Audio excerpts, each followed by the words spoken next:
ঈদে বাংলা সিনেমার জগতে শুরু হয়েছে এক বিশাল যুদ্ধ। একদিকে শাকিব খানের তাণ্ডব, আরেকদিকে শরীফুল রাজ আর মোশাররফ করিমের ইনসাফ। দুই সিনেমায় ভিন্ন ধরনের, কিন্তু লক্ষ্য একটাই, দর্শকদের মন জয় করা। তাণ্ডব সিনেমা মুক্তি পেয়েছিল ঈদের দিন। শাকিব খান এখানে করেছেন নেতার চরিত্রে, যিনি অন্যায়ের বিরুদ্ধে লড়াই করেছেন।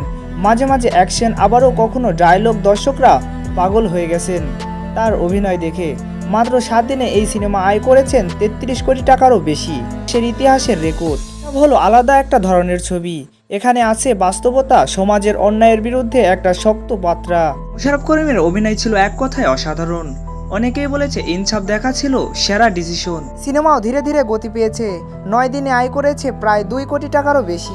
কমার্শিয়ালি অনেক বড় সফলতা পেয়েছে, আই, ভিউ আর হল সব জায়গায়। কিন্তু ইনসাফ দর্শকদের মনের ভেতরে জায়গা করে নিয়েছে। এখন প্রশ্ন, তুমি কোনটা পছন্দ করেছো, তাণ্ডব না ইনসাফ? কোনটা তোমার প্রিয় ছবি? কমেন্ট বক্সে জানিয়ে যাবে। ধন্যবাদ সকলকে।